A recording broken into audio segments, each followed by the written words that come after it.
Welcome and thanks for joining me as we take a look at those gaming headlines this week.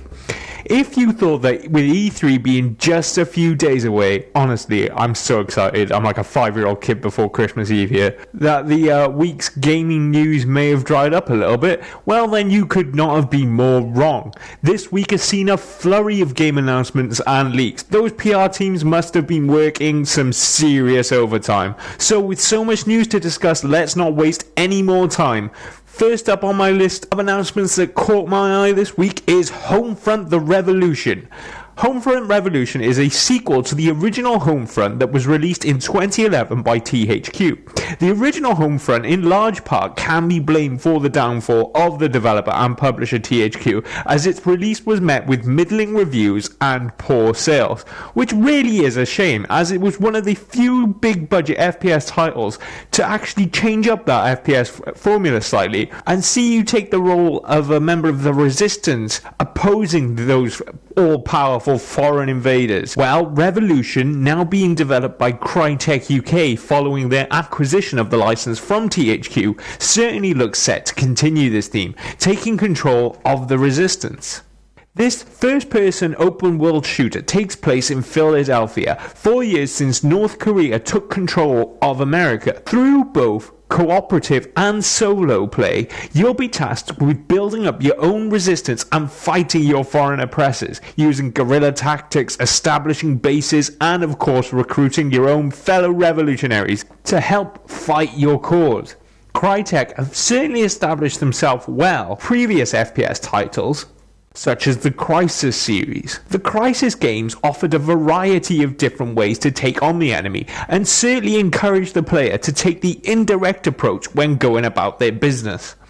Just think of what they'll have us doing when we take control of these rebel militia during this all-out guerrilla warfare. Freedom certainly seems to be a big theme in Revolution. Not only is it the thing that we're fighting to gain from the foreign oppressors, but it's also something you'll find in this rich and immersive open world.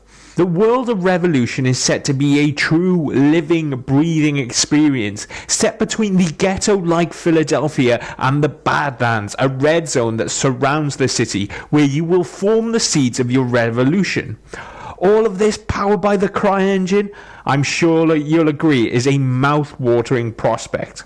According to game director Hazit Zala, the world and levels of immersion in Revolution will inspire the players to fight for their freedom. Homefront Revolution is scheduled for release on the PC, PlayStation 4, Xbox One, Mac and Linux, and will be appearing in 2015. No doubt will be shown more during this year's E3. The next game announcement that certainly caught my eye this week was Mortal Kombat X. Mortal Kombat X is the next installment in the much beloved Mortal Kombat franchise. The announcement came from Mortal Kombat co-creator Ed Boon's Twitter account. An official announcement trailer was soon to follow. Now, the trailer of course depicts a battle between those two greatest of rivals, Scorpion and Sub-Zero. Further details revealed in the press release described a fully connected experience that launches players into a persistent online contest where every fight matters in a global battle for supremacy. And for the first time in the Mortal Kombat series, each character will feature multiple variations in outfits and movesets. No doubt this will change up the different strategies you'll be using for each particular character.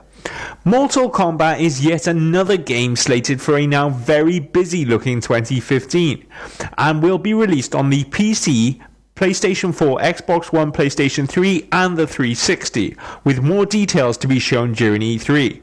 For a gaming series that saw the beginning of those gruesome finishing moves, just how gruesome will those finishes be with the power of the next-gen systems behind them?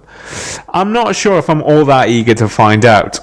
There's just one more thing to mention about Mortal Kombat X, and that's a few days after the actual announcement of the game, Ed Boon did confirm that 2 entirely new characters would be coming to Mortal Kombat X that would be revealed during E3. Alright, you racing fans, start those engines. Sorry about that. However, I'm not sorry to hear that Turn 10 has officially announced Forza Horizon 2, the next installment to the popular spin-off franchise from the main Forza series. Horizon 2 will take place in Southern Europe. Man, I cannot wait to see those beautiful scenery on the Xbox One. And those twisted mountain roads, man, just pure driving heaven. And driving heaven certainly seems to be Turn 10's intentions, as creative director Ralph Fulton said that Turn 10 are looking to make the Xbox One the true home for racing fans.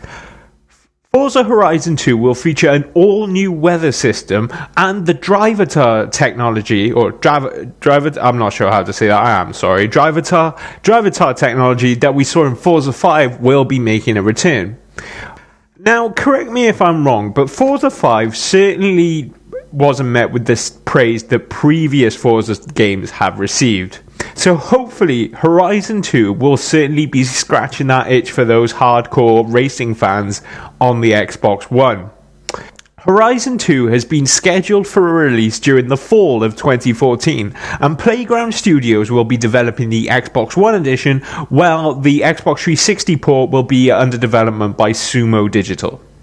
Alright, so enough of these new announcements. Why don't we check in with a game that we already know about? Or because clearly there is so much more to know.